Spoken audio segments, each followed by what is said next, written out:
All rise. The case of Jade Gray versus Grace. This court is now in session. Thank you. Jade Gray, you're here suing Grace. Tell me why.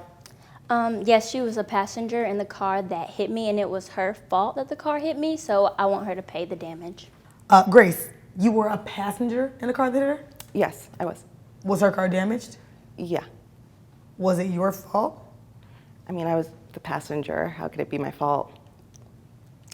Judge, I'm an aide at a nursing home, and I work the second shift from 5 p.m. to 1 a.m., and on that particular night, I actually was on my way home from work, and I was a little tired, so I had the windows down, just trying to get a nice breeze to wake me up a little bit, and I approached the intersection, and there was a red light, so I stopped. So I was in the left lane, and then a car approached me from the right, and you know how you instinctively kind of shoot a look to see who's kind of coming up on the side of you. So yeah, I did that, and it was 1 o'clock in the morning. As I look over, I see that there's two girls in a drop top convertible. Okay, no big deal. And then my phone buzzes, so I'm looking down at my phone, and I try to read my incoming text, and as I'm texting back, out of my peripheral, I see that the convertible is kind of moving up a bit. And you know how when you see something out of your peripheral, you're like, oh, did the light change or something? Yeah. Well, as soon as I looked up to see what was going on at the light, one of the girls in the convertible just yells, "Wake up!" And it startled me. So I look over, and as soon as I look over, the driver just swerves to the left and hits me. And it was so random. And she was going kind of slowly, so it was more of a bump. And luckily, I wasn't physically injured, but there was still a dent that resulted from her doing that. And then as soon as she hit my car, she turned to the right. And she was still kind of moving forward. So she went into the intersection, and then there was a car coming from the opposite direction.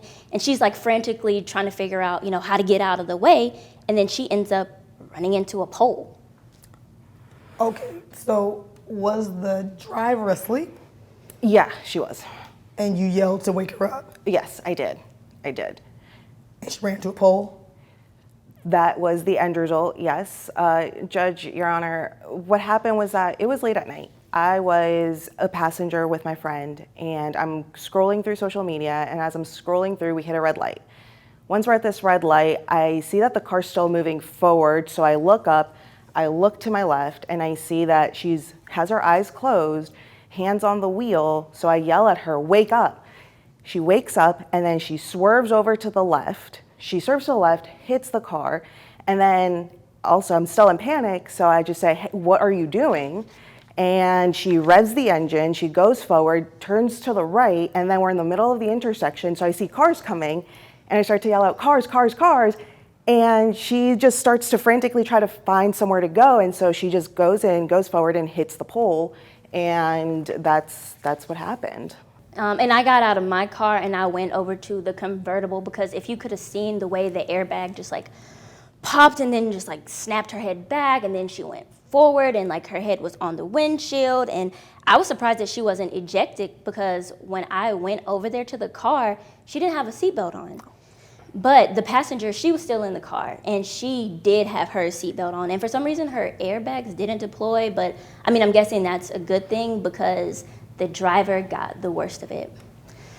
The driver was so frantic. She was hyperventilating, just everything, rubbing her chest. And I was like, "Are you okay?" And then she was saying she's dizzy. And then she started rubbing her head. And all of a sudden she just vomited inside of her car. And then I noticed that the windshield was actually cracked.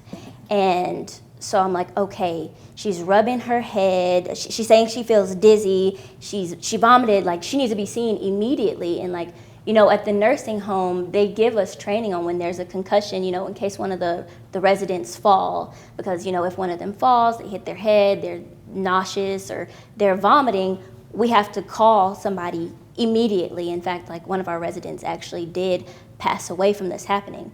So luckily, we actually were kind of near the nursing home, and there's a hospital only about 5 minutes away. So I was thinking we probably could get her there faster than an ambulance could come and get her. So I was looking around and yelling like, come on, we need to get her. Like, let's get her in my car. So like the other girl came and she helped me. We got her in my car. We went ahead and took her to the hospital. We rushed her there.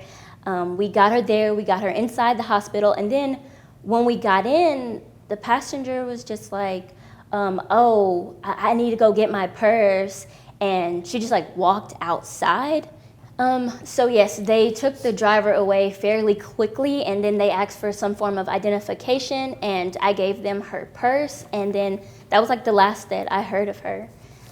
So yeah, there was a policeman in the lobby, and I asked him if I could get like some type of report. And he said that he did hear over the radio that there were some officers dispatched to like a single car accident, a collision into a pole. So he was saying I could go back and ask them for a report. So I actually did. I went back to the scene. I told them everything that happened, and they gave me a case number. They said you can come back next week and get a report. So I went back the next week for the report. I looked at it, and it was saying that the car didn't have any coverage, the driver didn't have any coverage, and that I didn't have enough coverage to cover if someone hit me, only if I hit them. Yeah, I didn't get it. But anyways, yeah, they had the passenger's info, I guess, from the purse that she said was there. I'm not sure. But yeah, that's why we're here today, because it was her fault. And if she hadn't yelled and startled her, then there wouldn't have been any damage to my car. Okay. So I've understood you to say that, there was a police report. I'm going to go and I'm going to take a look at that police report. I do want to see the notations, particularly regarding, the insurance. And we'll take a 30-minute recess and we'll be back. Okay? Thank you. Welcome to Social Media Tort Court, where posts can be unpredictable, messages can be misleading, and account holders are held accountable. Every tort claim involves social media in Social Media Tort Court. All right, Jade Gray, I understand that your theory is that she's liable for the damage to your car because she caused the collision when she yelled, "Wake up," startling the driver, who then hit you, right? Yes. Unfortunately, I can't grant you relief under that theory. You see, when the driver fell asleep, it wasn't fatigue, it was fentanyl. She was under the influence of opioids to the extent that she was a less safe driver, and that's why she crashed into your car, okay? It's not just the passenger's words, it was that she was under the influence. This court's theory is supported by the additional facts that I learned when I reviewed the supplemental incident report, okay? A supplemental report stated that a nurse at the hospital went into the driver's purse looking for identification and found 2 stamp bags, okay? Stamp bags are wax baggies that dealers use to package product and then they put a stamp on top of it, right? Kind of like an identifying marker, okay? In her purse, in the driver's purse, there were 2 stamp baggies, right? One had 2 pink pills and the other had 1 pink pill, okay? That kind of supports an inference that she had already ingested one of those pills. Both baggies were stamped with an image of the same pink bunny. The inference that she had ingested one of those pills is further supported when I consider the testimony here today, right? You testified she was dizzy, nauseous. She threw up right in front of you, right? You saw her hit her head and you thought she must have concussion. And while dizziness, nausea, vomiting are symptoms of concussions, dizziness, nausea, and vomiting are also listed side effects of fentanyl. I understood you to say that when you approached the car, she was hyperventilating, right? She's breathing heavy, right? And you thought it was just like the stress of the collision. You thought it was because Grace was yelling at her, what are you doing? Car. Fentanyl, it causes respiratory depression. And that's what was happening to her, right? She was having a tough time breathing. Now, Grace, The incident report also detailed how officers who respond to the scene conducted an inventory search of the vehicle. They do that before they impound it. They go through it, they search it, they tally what they find so that no one can later say, hey, the police took X, Y, and Z. So they make a list of everything. And they did an inventory search prior to impounding your friend's car, okay? During this search, they found the purse you mentioned, that purse when you said, hey, she left out of here. She said something about her purse and left, right? Okay, your purse, they found it. Unfortunately for you, by the time you made it back, they already had the purse. Inside of your purse, they found a sandwich bag with, let me see, it says here, 13 pink pills, which were later confirmed to contain fentanyl, right? A stack of wax stamp baggies bound together by a rubber band, and a stamp which produced pink bunnies when applied to the surface. So it's the same bunny, the same baggie, and the same pink pills that were found in your friend's purse at the hospital. The only difference thing is the packaging amount, right? So she had 2 baggies, it's gonna be personal use, right? But you, 13 baggies, that's intent to distribute in some jurisdictions and trafficking in others. And the image of the pink bunny, that stamp, is a trademark. It's your trademark. You're a drug dealer, okay? You gave her those pills, and essentially, I'm not sure if you're familiar with the Drug Dealer Liability Act, but because you gave her the pills, she was under the influence of fentanyl when she caused damage to her car, then she's able to recover from you for the damage done to her car. And that's gonna be the order of this court. Would you like to appear on Social Media Tort Court? DM us today.